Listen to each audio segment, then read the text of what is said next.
Everyone asks, what do you like better, TV, movies, or stand-up? But which one's more difficult? I mean, going on stage, I think, is probably pretty tough. A movie can be boring because you shoot a thing 100 times. TV is what it is. There are challenges in all of those different disciplines. The thing I enjoy most is stand-up comedy because you're direct with your audience. You can't be misinterpreted. People can't get confused. You know what happens if you work in media? People like to change the information so that it suits a particular agenda. If you're in a room of people, then what you're saying is clear. If you say something that people are confused about, you can explain it to them then. If you say something as a joke, people can't pretend that you're saying it seriously. So I like having direct communication with people because I believe people are very, very intelligent, but the information gets manipulated a lot, and people like to cause, like, you know, fake stirs and stuff. You know, funny, the accent, you know, when I see him in person, it's totally fine. Forgetting Sarah Marshall or the TV show, it's fine. But on satellite radio in the car, I can't understand a single joke you say. You can't understand it. Can you understand me? You shouldn't say he when a person is present. You should refer to the person by their name. That's basic good manners. That is where Willie is heading.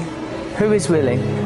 I don't know. Okay, Russell Brand. Is this what you all do for a living? Yes. Okay, but I'm here to. Okay, well, let me help you. I'm here to promote a tour called Messiah Complex. It's here for the people of America. I want the people of America to come and see me do stand-up. Go to russellbrand.tv where you can purchase tickets to see me. These people, I'm sure, are typically very, very good at their job. What is it? You're conveying news to the people of America. Yes. People of America, we're going to be okay. Everything's all right. These are your trusted anchors. Leaning. Is that news link? Use your papers. I'll shuffle them for you. Shuffle. Look. Give us that. That's good. Pen. You need a pen. Okay, coming up later. Thank you very much, Kat. Okay, we're going to be talking about the situation with Edward Snowden. This whistleblower, is it good, what he's done for America, or are our secrets being jeopardised by his intentions? We're going to be talking about that. Also, Bradley Manning. Is Bradley Manning an American hero, or is he compromising the safety of American troops? We care about your views here on Morning Joe. We'll be talking about those later. Here with me are Brian and Kat. Brian, nice tie. What do you think about Edward Snowden? What do you think about the situation with Snowden? Have you got anything to hide? Should we be concerned about the revelations that are occurring? I don't know what's wrong with you. I understand everything he's saying. No, it's because you're looking at him. When you don't see him and you don't see the lips, I understand the whole thing. Stop saying he. I'm present. Russell. What's wrong with your manners? You're good. Be polite. I'm coming in tomorrow with a big necklace and I'm opening it up. Look beyond the superficial. That's the problem with current affairs. You forget about what's important. You allow the agenda to be decided by superficial information. What am I saying? What am I talking about? Don't think about what I'm wearing. These things are redundant. I'm distracted. Superficial. How do you imagine that people get power? Well, I imagine there are sort of hierarchical systems that have been preserved through They generations. get power by being voted in. Well, you That's say how that, they Jeremy, get it. but You like can't even be asked to vote. It's quite a narrow prescriptive parameter that changes within the.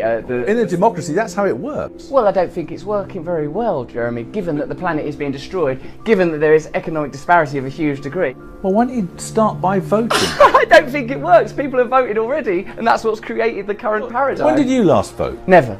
You've never ever voted. No, do you think that's really bad? So you struck an attitude, what, before the age of 18? Well, I was busy being a drug addict at that point because I come from the kind of social conditions that are exacerbated by an indifferent system that really just administrates for large corporations and ignores the population that it was voted in to serve. You're blaming the political class of the fact you had a drug problem? No. I'm saying I was part of a social and economic class that is underserved by the current political system, and drug addiction is one of the problems it creates when you have huge, underserved, impoverished populations. People get drug problems and also don't feel like they want to engage with the current political system because they see that it doesn't work for them. They see that it makes no difference. They see that they're not served. You don't believe in democracy. You want a revolution, don't you? The planet is being destroyed. We are creating an underclass. We are exploiting poor people all over the world, and the genuine, legitimate problems of the people are not being addressed by our political class. All of those things may be true. They are true. What's the scheme? You talk vaguely about revolution. What is it?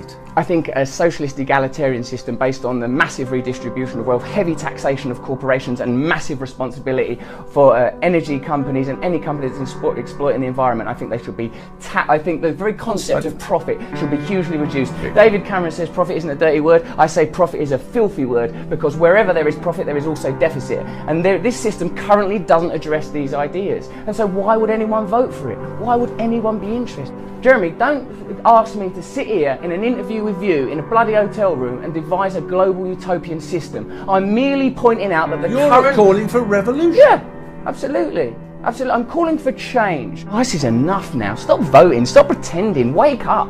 Be in reality now.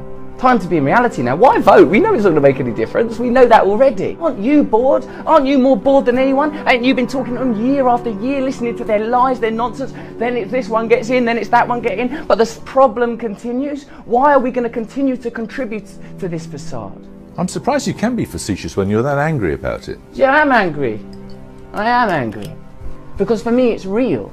Because for me it's not just some peripheral thing that I turn up once in a while to a church fete for. For me, this is what I come from. This is what I care about. And I think until people en masse make it clear that they're no longer prepared to tolerate this kind of system, then it will continue. You see that whenever statements are made about sort of transitioning power, it makes people very, very nervous when people talk about no longer paying the kind of fuel prices that we're used to paying, no longer having to pay for health insurance in the way that we're used to. It makes people kind of nervous. I think that we need to break down the corporations that are controlling this planet. I think there needs to be dramatic, radical economic reform. What happens when that final domino falls? Well, I think that they'll continually look to occupy new paradigms. I imagine that they're even now investing heavily in new media and in ways of controlling the internet. We're seeing this with what went on with Prism. They're advanced. These people aren't in power by mistake. They know what they're doing. If we live as God would have us live, then the world will change automatically. It will just happen automatically. Someone said, I think it might be Prabhupada, that a cave can have been in darkness for 10,000 years, but as soon as the light is put on, as soon as a match is struck, the light is there. So the light is coming. And humanity's coming out of the cave. We're coming out of the cave. It's over. We're coming out of the caves now. We're going to be on the plains. It's going to be a crazy time. We're going to be rocking in furs. We're going to be kissing each other. It's going to be libertarianism. That's what you're into. Libertarian revolution.